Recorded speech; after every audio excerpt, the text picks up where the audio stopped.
It's that time of year. It is time for our big, mega, huge, extravaganza Australian family car shootout. That's right, Sam, isn't it? It is, Australian family cars. Top 2 selling vehicles in Australia, right? That's right. They must be default family vehicles. But seriously, we said we were going to do this. We told you when we did our Ute mega test a few months back that we were going to come back and do the off-road part of it. And Sam, that is exactly what we're doing, right? We're out in the bush for a few days this time, and we're just focusing on off-road ability. We know that, like you said, these are the choice family car these days, but I think people love them because they offer this whole idea of adventure and off-road ability. And what I really want to find out is which is the best. Yeah, the perception that you can do exactly what we're doing here. So let's really quickly run through them. We said, you know, the top 2 selling vehicles in Australia. Ranger, been around for a while. Hilux updated not that long ago. That's right. They're still pretty good trucks, right? And there's a reason people buy them. What about this one? New Navara, big facelift for this. And there's been a couple of little changes under the skin as well, which is interesting. Yep, absolutely. Up the back there, we've got the Great Wall. So the rebadged GWM used to be Great Wall, now it's Great Wall Motors. Behind that, we got one of the twins. We got the Mazda. The twins are interesting, aren't they? Because they've impressed us on road, so now we get to see what they do off-road. That's right, and the Mazda has moved. So that used to be based on a Ford, now it's based on an Isuzu. So they will perform similarly naturally, but it's going to be great to see how they go compared to the market leaders. Amarok, that's about as old as this thing, if not older. I mean, it's still, you know, a really good performer on road again, but a little bit compromised here, right? We love that V6. We do. The transmission is great. The way it rides and steers still after all these years is amazing, but no low range. Is that going to hold it back? It's going to be interesting. And over the back there, Mitsubishi Triton, and then of course the other twin Isuzu. Triton, it gets a bad rap sometimes because it really is a good value truck, and in theory it should compete pretty well out here. It should, and it's always been a really good seller. Behind Hilux and Ranger, that's always up there in terms of volume. So people do love that car for the value. Isuzu releases what we said was the best one on the market, and then of course can't get any stock, so no one can buy one. So you've got to wait for one, but that is a good truck, right? We're pretty impressed with that. It's great. It's now got a locking rear diff. That thing needed a locker for a very long time. Now it's got it. It can compete with the field much more evenly.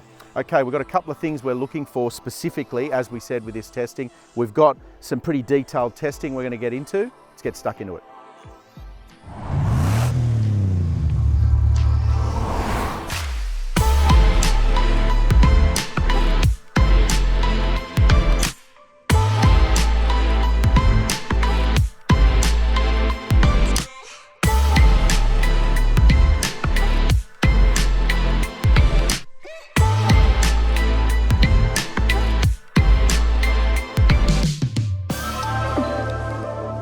This mega test has brought us out to the Central West 4-wheel drive park, around 4 hours drive from Sydney, and we're out here for a full week. This is a property dedicated to 4-wheel driving and camping, and its many tracks have all of the right ingredients for off-road testing. Steep hills, ruts and rocks. This will give us the opportunity to test these utes back to back on some hard tracks and see which one fares the best. And along with all of that off-road testing, we're also crawling through and underneath these utes to look for the smaller but very important details for a 4-wheel drive. The newest ute in this comparison is the GWM ute, taking over from the old Great Wall Steed. This is a new model on an all-new platform using a 2-litre turbo diesel engine that makes 120 kilowatts and 400 newton meters. This runs through an 8-speed ZF automatic gearbox and a Borg Warner torque-on-demand all-wheel drive transfer case. Our GWM is the Canon L, that's mid-specification and is priced from $37,990 drive away.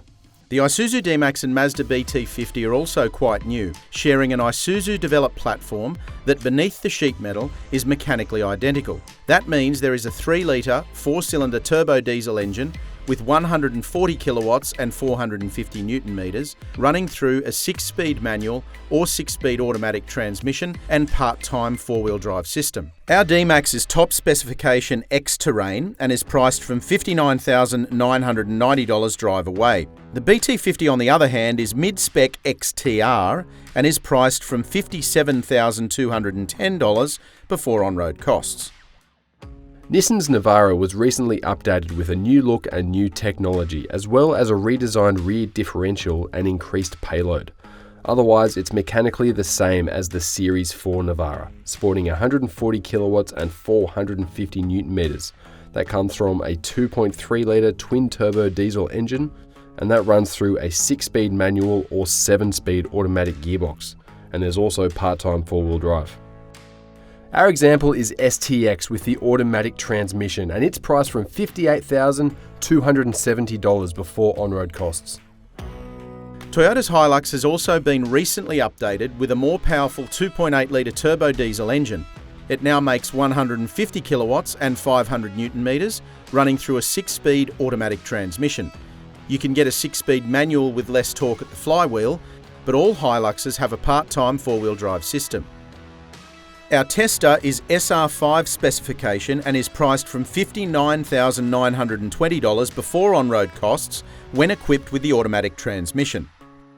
Ford's Ranger is one of the oldest in this test, but has been constantly and incrementally updated over its lifetime. We've got the smaller and more powerful 2-litre twin-turbo diesel engine. That makes 157 kilowatts and 500 newton meters, running through a 10-speed automatic gearbox and part-time 4-wheel drive.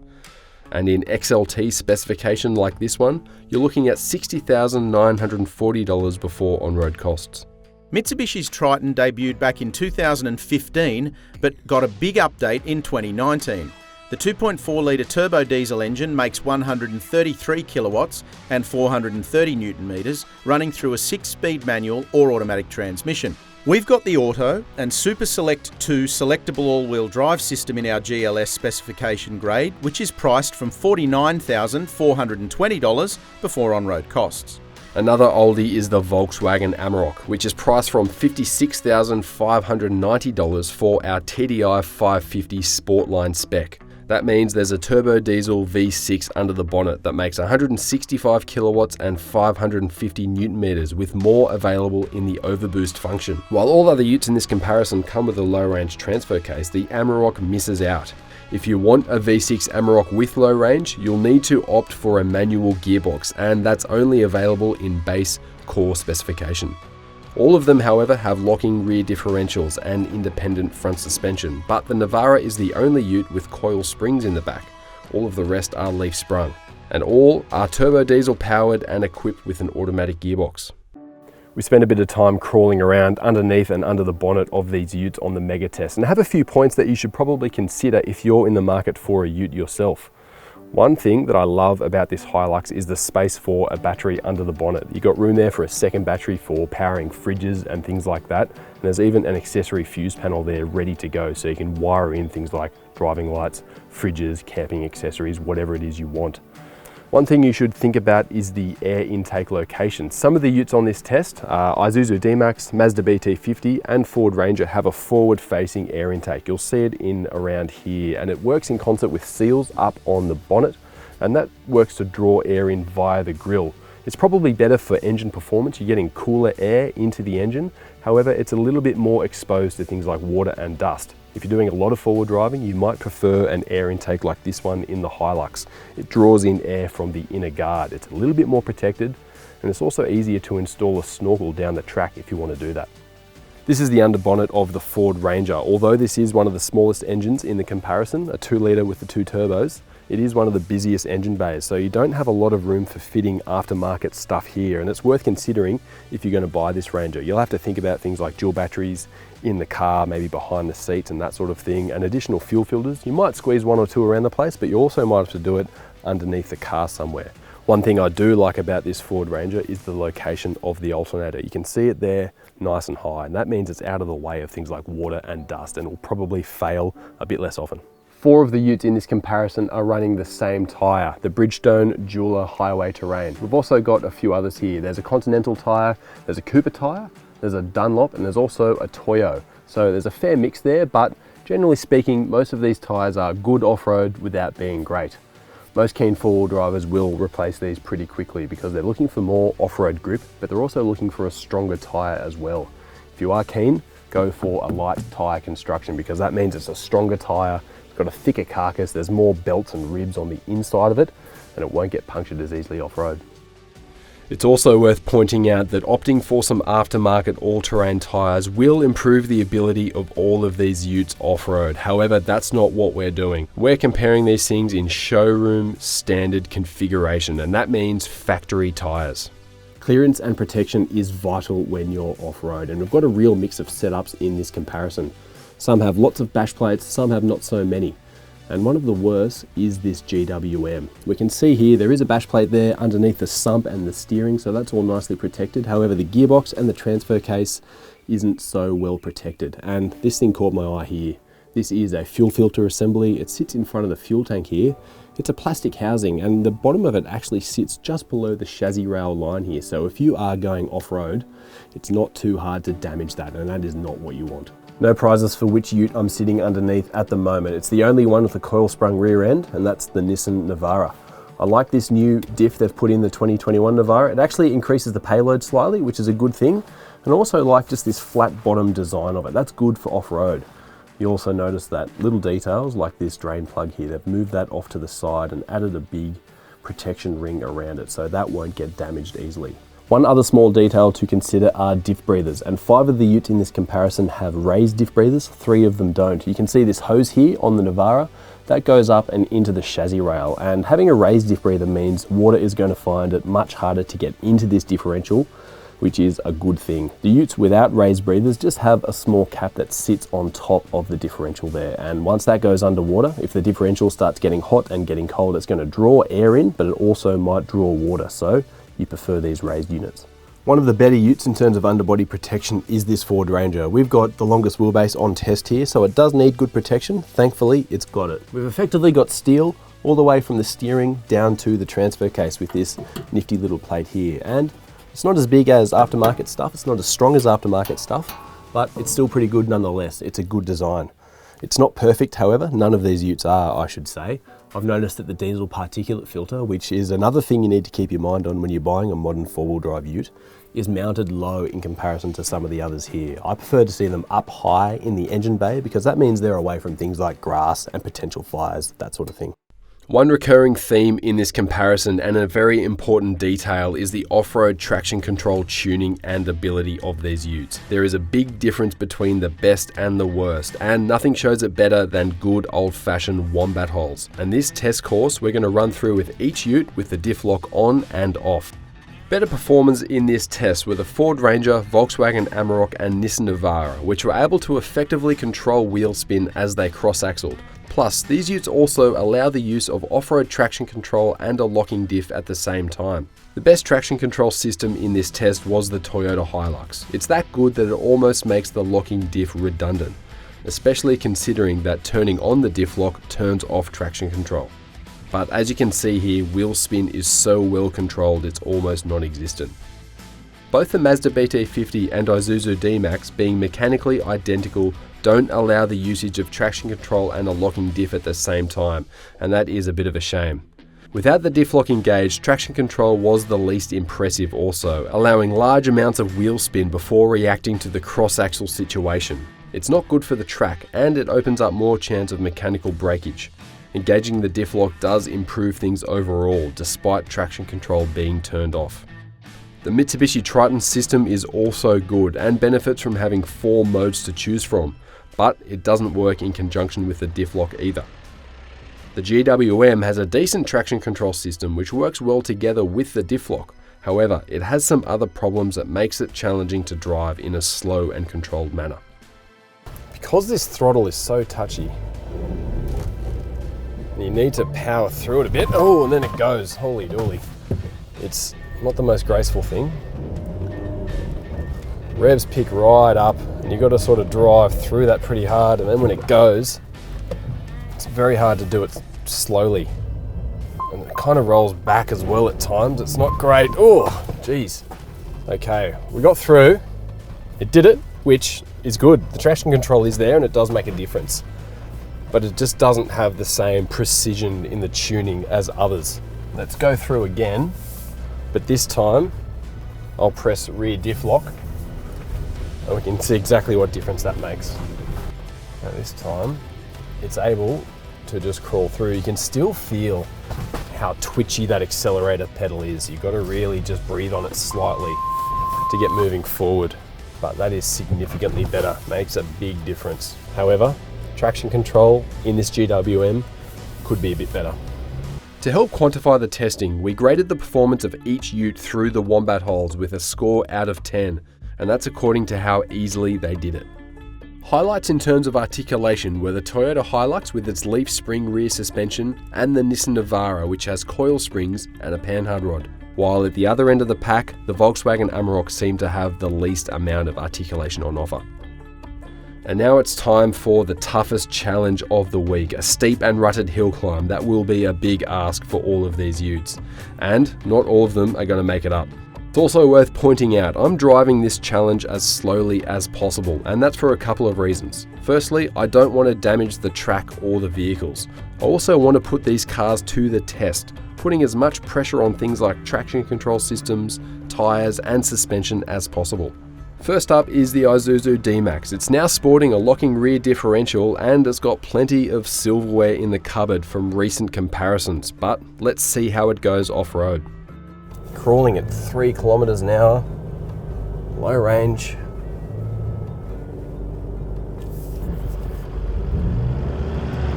Alright, there we go, that's spinning. Traction control, not doing enough. Now I'm going to press the magic button. Diff lock light is flashing, that'll go solid, there we are.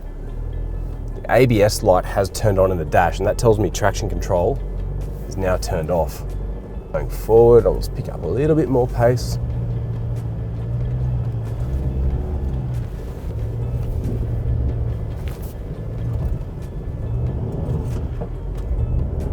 No, we've stopped. Unfortunately for the D-Max, that is a fail. Next up is the mechanically identical Mazda BT50. Let's see how it performs.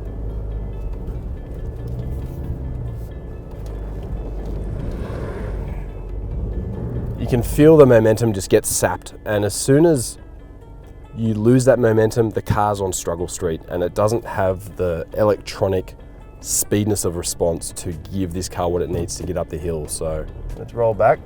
As I drive forward, it should engage. There we go. You can feel that traction kick in. Scrabbling. Let's get a bit more momentum here. It's crawling up, up, up. That stopped already. Unfortunately for the Mazda, that's a fail.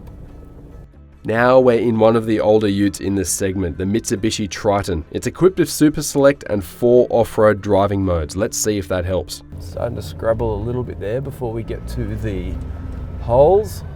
We're starting to drop in them now. Traction control's working, we're slowly crawling forward.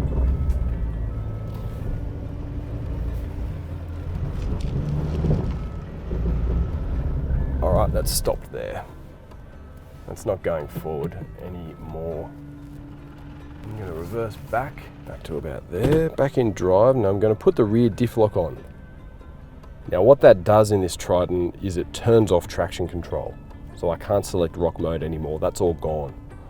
But the rear end is now locked, so let's see if we can go up here.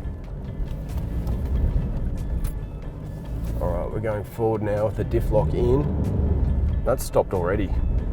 You've got the rear diff, which is good, but because the front is open, this does not want to go forward. Okay, we're slowly crawling again now. No. I'm going to call that a fail. Let's reverse back down. Next up, fresh from a facelift, is the Nissan Navara. It's getting dry and powdery, this track. It's going to be a challenge. Dropping into the ruts directly. That's scrabbling there, but it's still going forward. And we've stopped there. Okay. This is the spot where most things are stopping, on that first initial rut. Let me just reverse back to there. Now diff lock on, that's flashing. If I start driving, that'll go solid. There we go. Okay, a little bit more momentum. That's climbing a bit better now. All right, that has gotten up. Had to give it a little bit more momentum to get up there, but because we've got a rear diff lock and traction control still running on the front, I could hear it operating on the front wheels there, grabbing torque and moving around a little bit.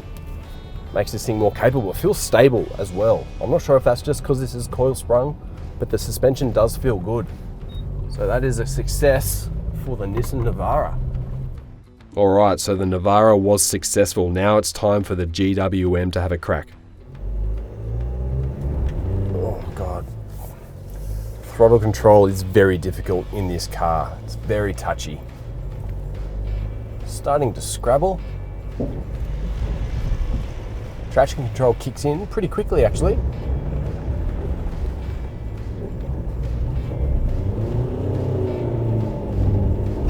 All right, that's not going anywhere. A lot of wheel spin, more than I would like actually, but the throttle is not great in this GWM, and the way the gearbox operates as well. It chooses some strange gears, really revs out sometimes, bogs down at other times. Let's roll back a little bit. Now, I'm going to press that diff lock button, select drive. Crawling forward here. Nice and steady throttle. It's bogging down. It's going forward. It's looking for grip. It's going. This is the hard bit here.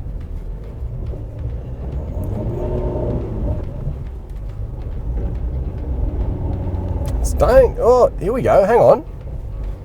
Up it goes. There we go. The GWM has made it up. Turning on the diff lock does not turn off traction control, and that makes a big difference.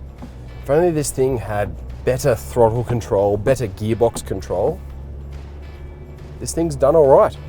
All right, pressure is on now for the Volkswagen Amarok with that V6 diesel and 8-speed gearbox. Will it get up? Press the off-road mode button. That's what you've got in lieu of a low-range transfer case, just smart electronics. Do have a rear diff lock as well, but I won't use that until I need it. Let's see what happens. It's kicking in there already. Steady throttle. It's loading up. 2,500 RPM, I'm going nowhere. Let's just stop and roll back. All right, rear diff lock engaged, back into drive. Traction control is still in operation, but I've got a bit more grip from that rear end now. Steady throttle, it's going further, it's doing pretty well, keeping momentum going. And that's driven it pretty easily, I have to say. Personally, I've got my reservations about a four-wheel drive doing this sort of thing without low range. However, as we've just shown now, this is a very capable ute. It'll suit some buyers, but it won't suit others. 3 in a row then. Next up is the Ford Ranger. This is one of the oldest utes in the segment, but it's also one of the best sellers and one of the biggest. And it's also one of the heavier utes getting around, so that can work to its disadvantage off-road. I'm going to slowly crawl up and see where the limitations of this Ranger are. Slow and steady. Electric steering's nice and light. Crawling slowly so far, starting to scrabble a little already. Traction control there, humming away. It's still crawling. Oh, it's lost a bit of momentum there though. No, let's stop. Too much wheel spin. Now let's go back down. Back in drive. Diff lock's on, let's try again. With a bit more momentum this time.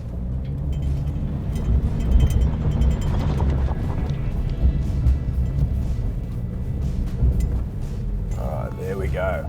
Got to give it a little bit more beans, this thing, to get up. Otherwise it just seems to bog down and traction control doesn't do a good enough job. But it did make it up. Just maybe not as easily as some of the others. Now, it could be just the weight and the length of this car as well. It might have been dropping into the ruts at a different time compared to the other utes with a shorter wheelbase, but it made it up, so that's all good. And now the next best seller, the Toyota Hilux. Starting to scrabble slightly for grip.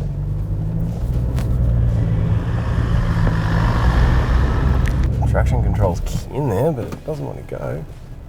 Let me just reverse back here. Alright, traction control's kicking in there, moving along, and it's just driven that very slowly. Very easily, actually. Since the Hilux was so impressive in earlier testing before we did this filming, we wanted to double down and be sure that it was capable of climbing this hill without needing the diff lock engaged. So I rolled back and tried again, even though this track was looking a little bit worse for wear. No diff lock, just traction control. I'm going to aim for the ruts. Traction control's there, off it goes. Cruising nice and slow. And it does it. That's pretty good. Just didn't need the diff lock. But that's a bone of contention, because if you do turn on the diff lock in this thing, your rear diff is locked, but you lose this fantastic traction control system, which is probably the best asset that this Hilux has. Toyota tells us that the Hilux has some of the best rear axle articulation in the class, but that is a difficult thing to measure and validate. However, from the driver's seat and from watching this footage from the testing, it shows that there is maybe something to their claim. The Hilux feels impressively stable through the ruts, and when combined with that slick traction control system, it's simply able to find traction where others are starting to run out of it. Another person who has spent a ridiculous amount of time in dual cab utes over the years is our colleague Josh Dowling, who was also judging during our on-road four-wheel drive ute mega test. Head to our website if you want to see that comparison and who won it. Spoiler alert, it is a different winner to this mega test.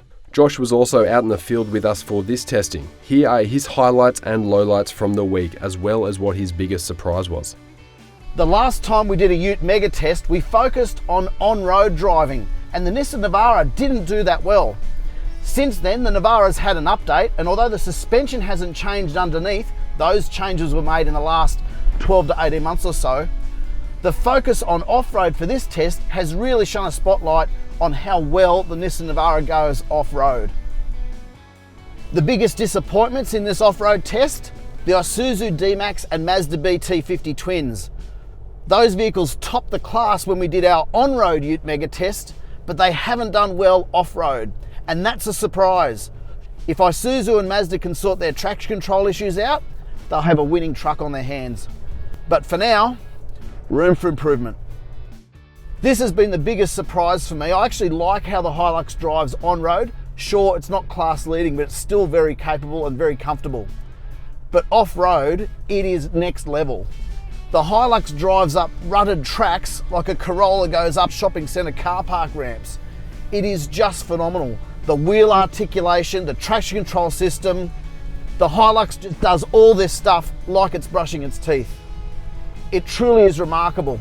I can't understand why other car companies haven't just bought a Hilux and tried to copy what they do. While the GWM was an impressive ute in terms of being able to climb up our big challenging hill, there are some other fatal flaws that cannot be looked past. The location of that fuel filter underneath is one, and another is the throttle and gearbox calibration, which is off the mark for off-road driving. There were some disconcerting noises coming from the GWM's transmission when in low range, and we also had a check engine light that came and went during this comparison. Like the GWM, Mitsubishi is always going to have value on its side in this comparison, and the traction control system in the Triton is also good. However, it suffers from clearance issues that other utes don't have, and that really limits its potential off-road.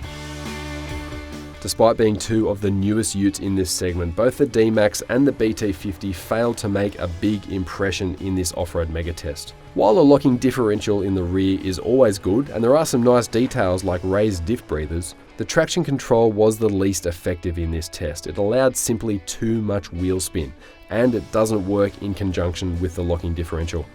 And next up for me is the Volkswagen Amarok, which is no doubt an impressive ute off-road thanks to all of that smart electronic traction control. However, this comes with a caveat. Yes, it's capable, but the lack of a low-range transfer case is a major omission for a serious four-wheel driver.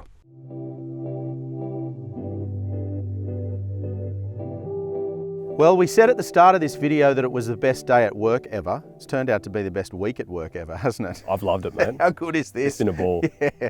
CarAdvice Drive Mudgee office by any chance? Yeah, yeah. I like the I'd be idea. I into like it. the sort. I like the Absolutely. sound of that. Now, obviously, all of these are impressive in their own way, mate, and you know, in their own way, they all do the same thing, but they come at it from very different angles, don't they? They do. But they do.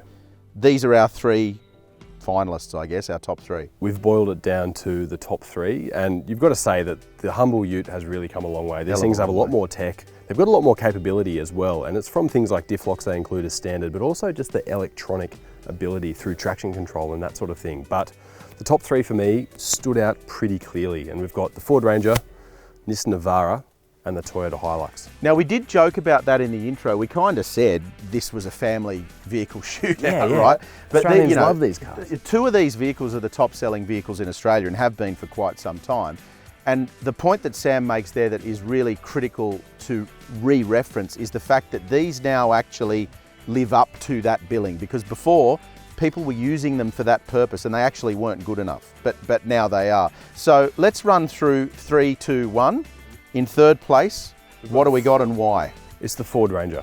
So that car has come out a long time ago, but it's still, due to all the development Ford has put into that thing over the years, it stands proud still. It's got great traction control, it's got a diff lock, they both work together. And I think that's critical, right? That is a very important element. Yeah. And this thing crawled up some pretty hard stuff today, and it did it easier, or it actually did it. Some of the other Utes just flat out refused. Yeah, that's right. Now, you can read all about the details, obviously, in the full review, because if we went through that, we'd be here for another week. Oh, we would. Yeah, that's It'll right. be dark, definitely. Exactly. In second place, what do we got? The new Nissan Navara. I shouldn't say all new, but it has been facelifted. But there isn't a lot of mechanical change to this thing, but I feel like this Ute has been overlooked because at the start, this thing's about 5 years old now, they didn't really hit the nail on the head. But I think now, especially off-road, this is a great Ute. Coil springs, great traction control, the diff locker works together with that. It's got a little bit more stability than the Ford, and just because it's a little bit lighter, a little bit smaller, the traction control kicks in a little bit faster.